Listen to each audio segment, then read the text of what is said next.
New week, new documenting the journey.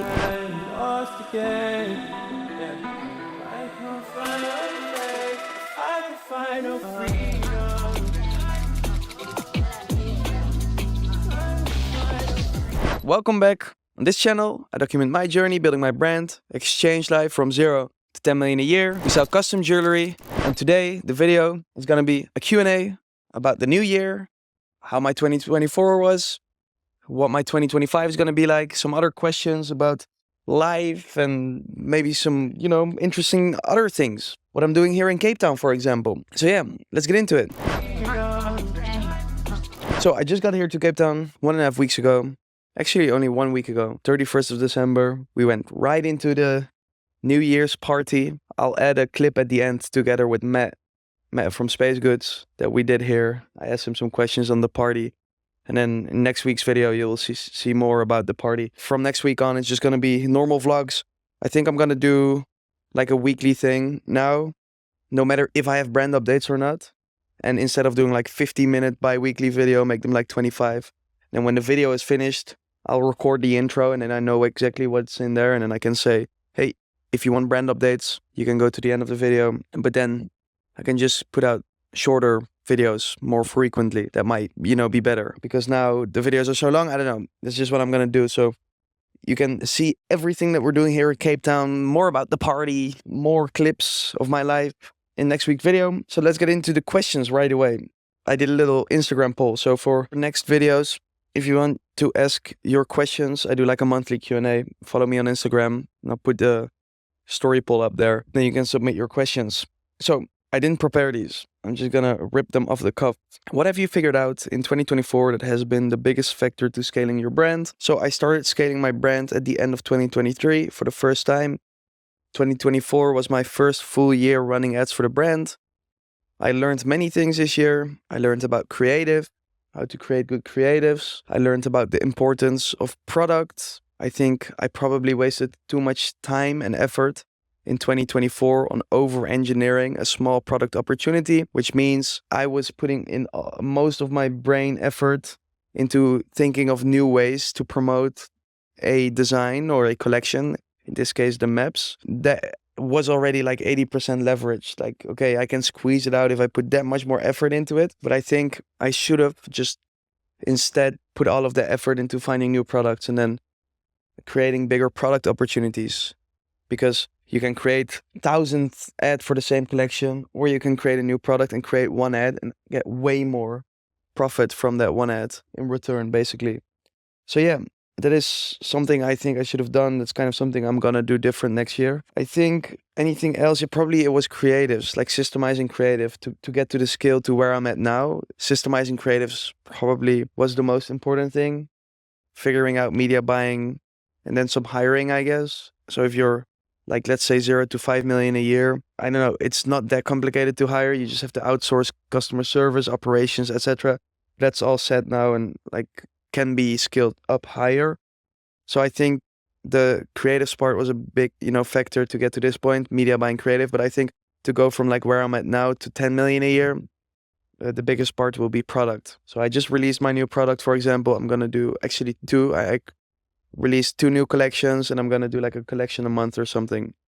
I think that will be the factor that brings me from where I'm at now to 10 million a year. I hope to end this year anywhere between 5 and 10. That is kind of the goal. So yeah, let's see how that will go. But I think that was the biggest factor scaling my brand. Why don't you train MMA? You're right. I should train more MMA. I think now I'm spending a couple of months here at one place. I'll probably train some more fighting. It's easier to find a nice gym. I did boxing for a bit in Barcelona. But I don't know, when I'm traveling around and I'm worried about work, I just want to like work out in between and I'm not too worried about like spending a few hours every day on like fighting. But if I actually want to get good, I have to do that. But maybe in the future, doesn't feel right now, but I will definitely at some point. How do you manage running a business and traveling a lot? I think last year was a bit hectic. I spent like 2 months in places and then left. I think this year I'm going to do a bit longer, maybe even not. I mean, I'm going to spend a couple of months here, but then might do an Asia tour. I don't know. I feel like I'm kind of due for an Asia tour.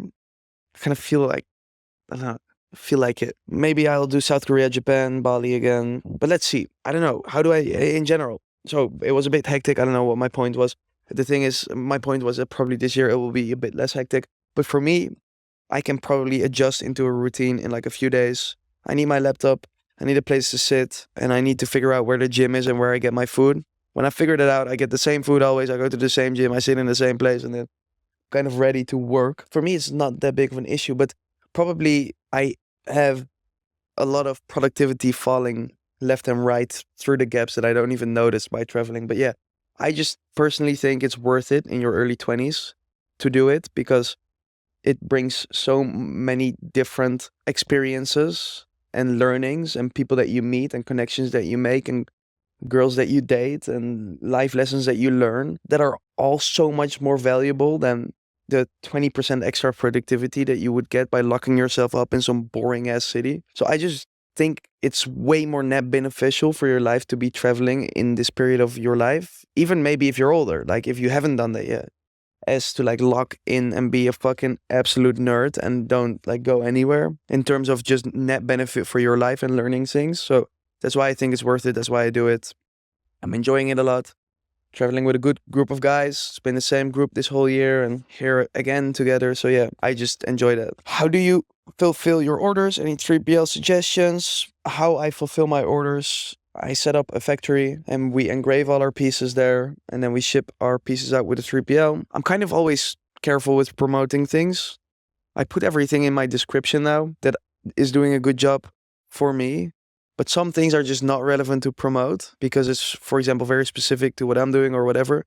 And I kind of just leave it out. So for the future, if you want to see what I'm doing or how I'm doing something or with who I'm doing media buying or whatever, you can always look in the description and there you can find who I'm working with. Any non-obvious e-com insights you had this year? Again, product opportunity is probably the most important thing. Creating a product that is either on trend or new or revolutionary or different in demand by itself instead of having to create demand for something. I don't know if that's non-obvious or not.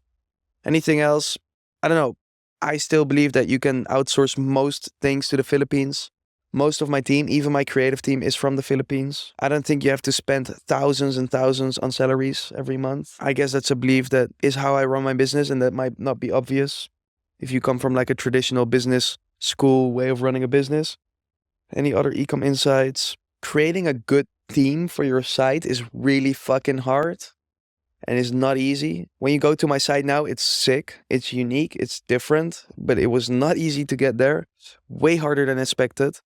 And whatever agency is selling you on like the dream of having a sick theme is probably just selling you and expect a lot of delays and things. If you are very specific, it will be very hard. So I don't know. I care about that, even though it's not as direct response marketing important as other things. But yeah, I'm happy I got it done, but I'm sticking with it for now. Are you open to support young e-com entrepreneurs in 2025? Well, I hope I am with my videos. I hope to be supporting many young or not young e-com entrepreneurs with these videos. Feel like you could probably learn something from it. And then in terms of like a course, I won't do a course. I might do something because I'm doing something now. I'm in this thing where I'm learning quite some things. If that's valuable, like people have been asking me, make a specific video about how you create your ad creatives, etc. The thing is, I want to take this channel into a broader direction over time and not into a more specific e-com direction. I don't think I will be an e-com nerd content creator for the rest of my life. I think I'm not destined for that. I want to create these Loom videos and stuff and not have them on my channel because I don't think that fits with the long-term vision of these videos, but I might post them somewhere else for you guys to watch. My creative system, how I media buy, etc. Just create individual, very raw looms about that and have them hosted somewhere else. People I learn from also host their stuff. So I'm looking into that. If I will, then I will let you guys know, of course. If you could teach me one thing about life, what would it be? Probably to find the right people and to stick with them. For me, if you go back to these videos, back to my first video, one of my main motivations to start this channel is to meet like-minded people. For me, my life is about people. I think that just makes a difference in everything. I mean, not just in business, just in like the way you feel mentally, your well-being, your feeling of community and belongingness, and your everything just comes back to the people that you're around. So I think outside of making your business work when you're young, maybe end of teenage years, beginning of 20s even, outside of just being a fucking nerd and trying to make your business work, I think it's very, very, very important to find the right people and to stick with them, because that will kind of make your life so much more enjoyable and better in all aspects. You can learn from them, you can plot together, you can take over the world together, you can train together, you can feel good together, you can feel bad together, you can help each other. Like, it's, I don't know. That is probably one thing that I think is not emphasized enough. Would you run your own networking events? Yeah, I think that would be something interesting. If you go to the description of my videos, you can see the main reasons why I run this channel. And one of them is to bring people together. That hasn't manifested yet, but it's because I'm taking this YouTube thing very slowly, step by step. Hopefully I make a difference in your journey, like I said before, with like helping out young and e-com entrepreneurs, but I hope to be general entrepreneurs, and it will be more general in the future. But the other one is bringing people together and creating a community of like-minded people. I haven't figured out yet how, but that will manifest at some point when the time is right.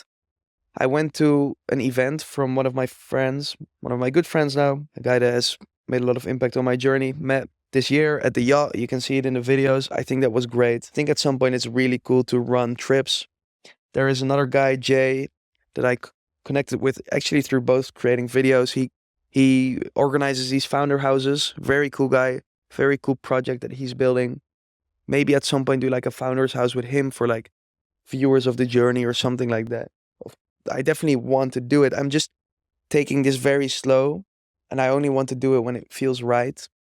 When it's actually unique and different and cool. Because so many people fuck it up there, you know? They create something cool and then they mess it up with doing all this bullshit or shit that's not cool, and I want to avoid that. So I'll rather do less or either nothing, actually, and only do something when it actually feels right. Do you invest your money into anything besides back into the business, stocks, property, etc.? Not really. I'm not too worried about that right now. I think there is enough to do for the business. I think it's also good to build up some sort of cash reserve. I do like look at things that, you know, on the side, like, and I help some people out with things as well, but that's not really investing. Yeah, I'm always looking out, but again, like, I think worrying about like a small return is not really worth it for me right now. If anything, I'll probably just start investing in like, I don't even know how you call it, like the group of stocks, the ETFs or something. No, I don't even know what it's called. I got distracted. But you know, the S&P 500, that type of shit. But yeah, that's kind of my philosophy about that right now.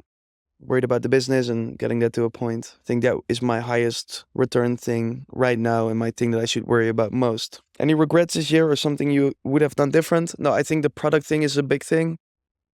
But that's not a regret. That's a learning. Something that will take me to the next level this year. Any personal regrets? Not really, to be honest. I used to beat myself up a lot over relatively small mistakes that I made, even if it was in my personal life. Maybe it was like with my anxiety levels being kind of high, but I think that I know one of my friends told me, and that always stuck with me, bro, relax. You're like, I don't know, maybe I was like 20. You're like 20. Of course you're anxious. I was too when I was 20. I've always had older friends. And I think that kind of has gone away by me getting older, feeling less anxious and being more realistic. I don't think I made any big mistakes this year. Probably something, this is actually quite personal, but I want to be way nicer and better around my family, for my family. And I mean my siblings and my parents. For me, it's really easy to be hard on people. And I don't know, for some reason, I've talked to you guys about that before, about how I sometimes feel in my like autistic mode and I kind of am not nice to be around. And I feel like I want to avoid that at all costs around my family. I think I probably regret if I felt like that this year around my family, because it's my mistake and I shouldn't be not nice and easy to be around my family. So I'm trying to do different things to kind of, not have that happen. One thing you're proud of this year, probably my videos getting better. Again, my baby are my videos still. My brand is cool. I've been doing it for a few years, 4 or 5 years, whatever. I'm proud of it. It's cool. You can look at it. It's not easy, but the thing I'm probably proudest of is my videos and kind of the foundation that I'm laying for my future. posting these videos and kind of the story that I'm actively writing by posting these videos. I'm proud of that. I think that is something really unique. Are you starting a new brand with bigger potential in 2025? And if so, is the plan to sell Exchange Live? I think that is probably the most likely outcome at some point with Exchange Live. I don't know though. Again, I've told you guys, I will always do what feels right. I gave myself this year to work on the brand, this full year, and I'm not kind of looking after that yet. So about the other brand, I don't know yet. Gonna see first where I can bring Exchange Live this year and see what I can do with it. Biggest learnings on ads, creatives, and ads scaling in 2024. Again, it's more about the product. Leverage-wise in e-com is probably like product, offer, creative, media buying. Media buying being like 2%, creative being like 20%, and then you have offer being like another 30 or something, and then the rest, I don't know. That is a super random breakdown. I haven't actually put enough thought into, so I'm not sure about this breakdown, how much part offer is, but I know that the biggest part, I've thought about that, is product. You know, if you just create good creatives, which is like kind of an objective thing, then you can over-engineer that, but it's not worth it if you're trying to make something work. Of course, try different angles, blah, blah, blah, until you kind of realize it doesn't work. But if something works and you're like over-engineering the creatives, it's kind of a waste of time. Good creative is good creative. Stick with that. Have like a system for that. You can get a creative strategist that is like decent, good creatives is good. They don't have to be like super over-engineered. If it's a good product, it will work. Moving away from when it's good and somebody creates good creatives, maybe they don't put as much thought into it as you. Again, but if it's a good creative, it's a good creative. It will probably work. Maybe I'm wrong with this. I don't know yet. But yeah, focus more on finding the winning products, and then the ads will work out by themselves just because the product is so good. So that's probably my biggest learning. Is dropshipping dead? Is branded the way? Love your work, by the way. Thank you. Dropshipping, I don't know. I don't subscribe to any of these is this, that thing, so I don't agree. Is branded the way? I don't know. It depends on what you're doing. I want to build a brand, so that's what I'm doing. My fulfillment method is dropshipping, so that's what I'm doing. So I don't know. That's kind of the answer. Have you ever thought of pivoting from the current brand? Yes, many times. You can think about it. I don't think I am in the biggest possible opportunity for my industry or for e-commerce. I'm actually in a very small opportunity, I think, in terms of vehicle. And I think that is changing by introducing new products. I still don't think this is like a very big vehicle. I think I'm wasting some potential by not having a brand that is relevant for you as the viewer. So I'm kind of creating leverage in two different domains. Whereas I overlap them, I can have a better brand by doing the YouTube, and I can have a better YouTube by having a product relevant for the viewer. So I think that is the biggest waste. What do you think of Mexico City? I liked Mexico City. It was cool. I kind of just came up with this question because some people put like personal things in there. I don't know, they need attention or something. So I just made this into, how do you like Mexico City? I liked Mexico City. I don't know when I'll be back in Mexico, if at all, but it was cool to have experienced it. And yeah, that's really it. Best advice on influencers, collaborations from your experience. I saw this crazy podcast that I will link of this 17-year-old doing like an AI app for food, for diet, or it can like take photos of a plate and then say what's in it. And the way he broke down influencer and affiliates, etc., was crazy. We're basing our influencer affiliate program mainly off that podcast, which is like crazy that it is possible these days. The information that's out there is just insane. I think probably a good thing for you to figure out is what is like a CPM that is realistic for your product for influencers. So for example, maybe you get your revenue per 1,000 views on like influencer collaborations is like $10, for example. So then maybe, I don't know, if your profit margin is 50%, then you have $5 left. Then you can probably pay an influencer CPM, so it's cost per 1,000 views, maybe $2, and then you're left with $3 profit. Very easy breakdown here. But if you figure this out for your product and for your business, you can make influencers scalable because you can mass outreach and you can have a VA close influencers based on just a set CPM. And then it's just a numbers game after that, closing as many as possible. We're doing it this way with micro influencers. We're doing like free product. That's based on, you know, a measurable thing. We send them 2 free products and expect this from them in return. We're doing theme-based collaborations this way, influencer collaborations, TikTok, YouTube, Instagram, etc. So make it measurable and make it just a calculation, then it's hard to go wrong, basically. So that is something I'm doing. I haven't checked back into that yet, but maybe that will change, but I will let you know. That's probably my best advice for now. You think it makes sense to overspend on the apartment place you get while traveling? I used to save on my Airbnbs. You can get like 80% of the value by only spending like, in terms of if you go from 0 to 100 level, in terms of price for the Airbnb, you can get 80% of what you need at like level 20, so 80-20 rule, by like getting the 20% most expensive Airbnb, so not that expensive. I was talking to this about this with a friend recently. I think anywhere in the world between like 1,200 and 2,500 euros a month, you can get a really nice place that has everything that you need. I think you always want to be inside of that, even if it's a bit above your budget. I didn't do this, by the way, so I didn't follow my advice, because I do believe that you should do whatever you need to do to, for example, get into places with like-minded people, which for me was going to Bali when I was going broke, which meant that I was staying in fucking 200 euro a month stanky ass guest houses with roaches, like literal fucking bed bugs and roaches. I still have nightmares about that time.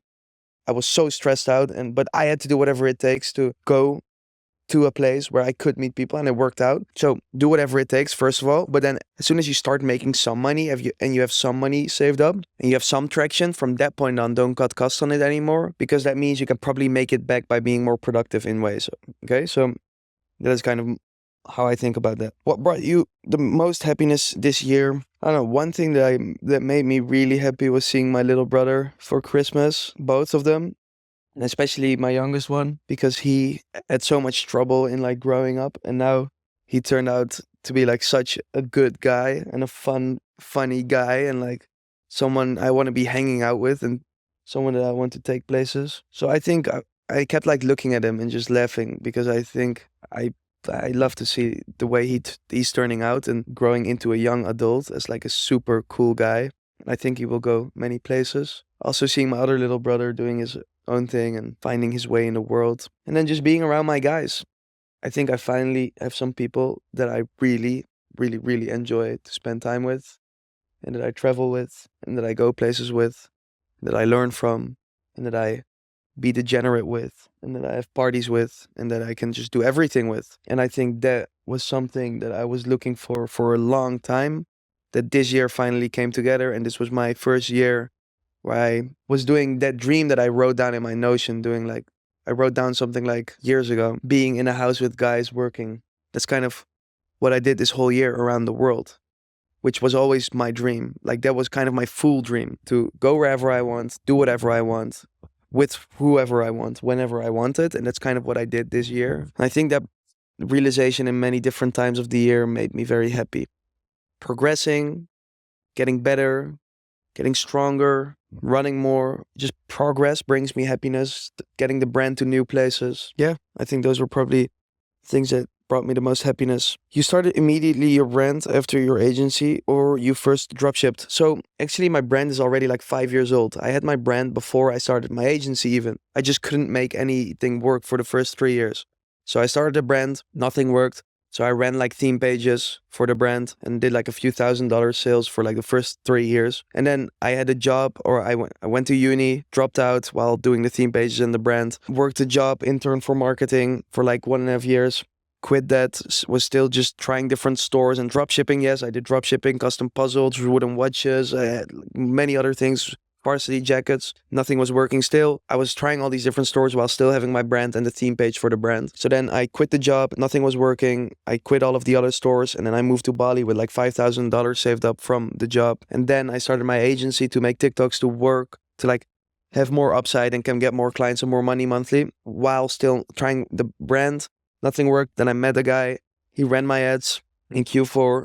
It worked for the first time. I scaled up to like, I don't know, 20,000 a month or something, not much. And then the year after, at the end of the year in August, I quit my agency and I went all into the brand because I saw the potential. And since then, I've been scaling the brand. Again, the model for my brand is still dropshipping. We sell custom jewelry. You cannot really not dropship that, because we have to hold every order in the hand, because we have to engrave it.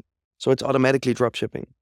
So that's kind of the timeline. Twice, number one lesson you have learned in 2024. Business-wise, I've already rambled about it enough. The product lesson, that was a huge insight for me, and that came from seeing one of my big scaler friends and learning that from him, that was like one of the keys, the product opportunity. For example, he has a high AOV product with a high profit margin that even goes into a subscription, that has all these upsell opportunities. So product opportunity is the number one lever you can pull. That is a business lesson. Let me also think about a personal lesson. Always do what feels right, even if you have to disappoint other people on the short term with that. I think that will make the relationship on the long term better. In general, always take long term over short term. Or always, never say always, but you know what I mean. I think that is important for me to hold on to this year and to, try to not get in the autistic mode and where I'm like I'm trying to figure that out. But I think the lesson is that I don't want to be that around my family because it makes me feel not nice. I don't know if I have any other lessons. I've yet to have done my yearly reflection that I do because it was just so hectic. Christmas, and then you'll see it in the next video. Like I was just a bit overwhelmed and the first time like trying to catch up with things a lot. So I'm now getting into routine, so I will do my reflecting. One of the next videos, you'll see a section about my New Year's things and my last year things. But the personal is do what feels right. The mental one is that not be like that and like fixing my autistic mode issue. And then because the lesson is there that no matter what, it doesn't make anything better and it makes me feel not nice. So there's no point. And then the physical one, I think be more all around a physical monster or tank. Doing more running. I should do more running and just being more hybrid. That's probably a lesson. I'm not a good runner yet, so I need to change that. Learn my lesson. What are the steps you would take from ideation to 10K a month from ecom business? Find a product that works. Don't over-engineer it. You just need to test product until something works, and then you're basically at 10K a month. It's just one product. And then if you're at 10K a month, you can optimize the other things and get to 100, for example. And then, yeah, that's something I did wrong. Starting out the first 3 years is not testing enough product, but picking a brand and saying like, I want to make this brand work for exchange students, which it isn't for anymore now. Instead of doing that, I would have tested products until I found like a super winning product and then build a brand around that. That would have been way smarter. Hindsight 2025. That was it. Also, I don't think my pants look too good here. Look at my Jesus sandals. To start off this year, a little Q&A. Maybe you guys learned something. Maybe not. Maybe you appreciate it. Maybe not. If you do, please let me know in the comments. Please let me know what you're building, what you are working on. Other people can then see who views the videos and I can kind of get an idea from who the fuck you are, because I'm kind of just yapping every week here, but I have no idea who watches me, which is interesting. I have some idea, I get messages, etc., but you know what I mean. And then I'll add a little bonus clip now of Matt and me messing around at this beautiful villa party. That's a funny clip. That's it for the first video of the year. Weekly videos after this one. So yeah, I'll see you guys in the next clip and then in next week's video. So we made it to Cape Town. Let me show you guys around. Oh, I can't hear you. Anonymous girlfriend. She cannot be in the screen. How are you doing, Matt? We're at the most anonymous but biggest scaler in the world, New Year's Eve party in his ridiculous new mansion. There's many levels to this shit, isn't there, Tristan? Yeah. Are you enjoying it? Yeah, I'm considering not going back to the UK, ever. I don't know how the lady thinks about that. But she's watching over there, judging what I'm saying. I think she's judging. Look at this though. The quality is kind of good. Put the wide angle on. Even oh. Yeah, it's a bit blurry, but it's kind of foggy. What's going on?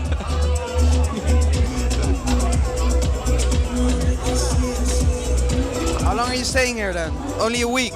Only like a week. Nice. So welcome to South Africa. Hold on. Do you have anything for the pod? Huh? Do you have anything for the pod? Tell them something. I guess the moral of this story is just keep scaling. Keep scaling. This is what when you keep scaling happens. And always be the apprentice. Always be the apprentice. You're the wizard's apprentice. The wizard. You cannot see us, but I'm just showing you. you can. You're not so good at the angles, man. Keep speaking. Be the wizard apprentice. Yeah, always the wizard's apprentice. This is the ultimate collab. It's the original Dr. Journey with exactly with the better version of Dr. Journey. Exactly. The very low key ones. Still. If you keep posting like this, you'll blow up soon too. If you keep 8 videos in 1 month. Exactly. I'm very bipolar with it, like I am in real life. I don't post for 2 years, for like a year, then I post 8 times in a month. I love this angle. So what are you gonna do in 2025 differently than you did in 2024? Focus on higher leverage shit instead of grinding all the time. Which is? Hiring good people and launching better products. And also gotta get shredded again, like I did in 2022. That was a historical shred and a historical comeback after my previous business and girlfriend. And then I've let myself go recently. We did a 5K today. I ran like a 20-minute, 40-second. It was uphill in the sun, but that's really, really poor. I used to be like 17 minutes back. But remember, we're living in the future now. Exactly. So I need to keep scaling and keep shredding. And do a faster run this year than you did. Yeah, 2:45 marathon. You kind of did a good benchmark today, no?